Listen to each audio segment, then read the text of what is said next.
يا حبيبي Jangan lupa tonton, subscribe, like, and share. حبيبي سلام حبيبي سلام. Nah, para muhibbin rahimakumullah, dikisahkan di zaman Bani Israel ada seorang pemuda yang kemaksiatannya itu lengkap, ya penjudi, pemabuk, penjina, macam-macam lah kemaksiatan.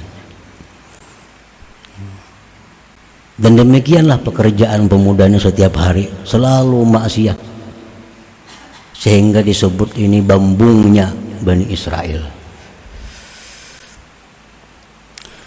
Suatu hari si bambung Bani Israel ini duduk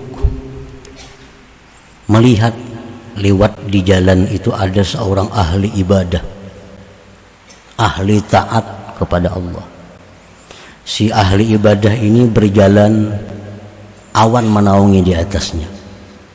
Nah, keramatnya si abid ini, kemana dia pergi awan itu mengiringi. Nah, si bambung tadi melihat, oh itu orang ahli ibadah, oh hebatnya, mulianya dia, awan aja menaungi kemana berjalan. Aku maka berbuat maksiat, aku berbuat dosa, hinanya aku di sisi Allah, hinanya aku di sisi Allah. Lalu dalam hatinya terbuka, aku ingin mendatangi si abid tadi, barangkali aku ada dapat berkatnya, barangkali ada dapat syafaatnya. Maka si bambung tadi jalan mendatangi si abid tadi. Si abid tadi duduk, si bambung tadi duduk di sampingnya si abid tadi.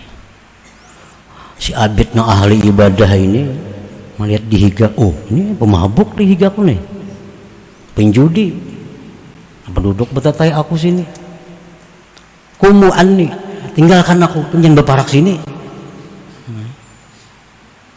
jangan berparak sini, kamu jauh pada sini.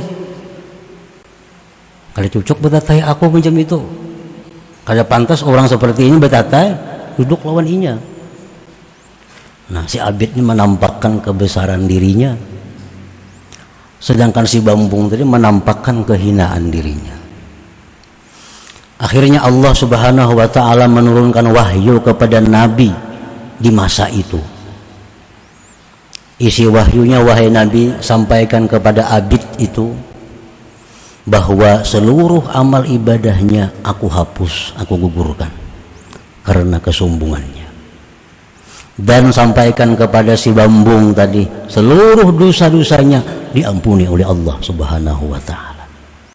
Nah, ini suatu contoh bahwa maksiat yang kita perbuat bila mana diiringi dengan kehinaan diri, diiringi dengan jauhnya kita dari rahmat Allah, berbuat maksiat, merasa diri hina, merasa diri tersisih dari Allah, itu lebih baik daripada kita sembahyang puasa tapi kita merasa lebih baik daripada orang lain, merasa lebih mulia daripada orang lain. Itu menunjukkan bahwa amal ibadah yang kita perbuat itu tidak bernilai, tidak ada harga di sisi Allah Subhanahu wa ta'ala. Kenapa? Karena lain isinya. Mestinya taat itu isinya tawadhu, taat itu mestinya isinya kehinaan diri, taat itu mestinya isinya adalah membesarkan Allah. Nah, bukan membesarkan diri sendiri, bukan menghinakan orang yang kada taat.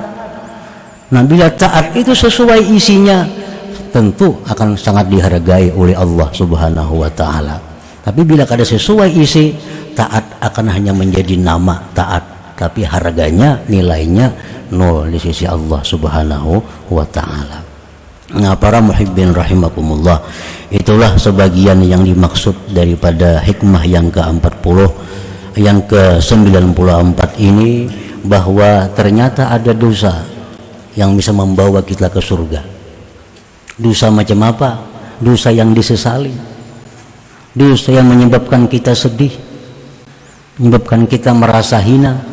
Nah, itu dosa yang membawa kita kepada keridhaan Allah Subhanahu wa ta'ala.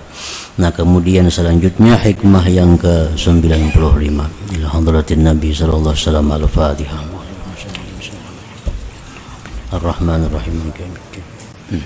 Iyyaka na'budu wa iyyaka nasta'in.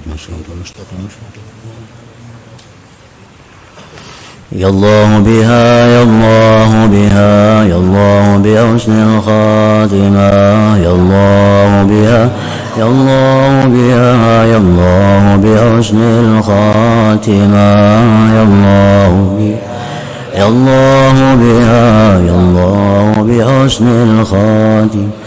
ويا يرجو منه شفاعة صلوا عليه وسلموا تسليما اللهم صل وسلم. Ahmad ya Habibi, Jangan lupa tonton, subscribe, like, and share. Habibi salam, Habibi.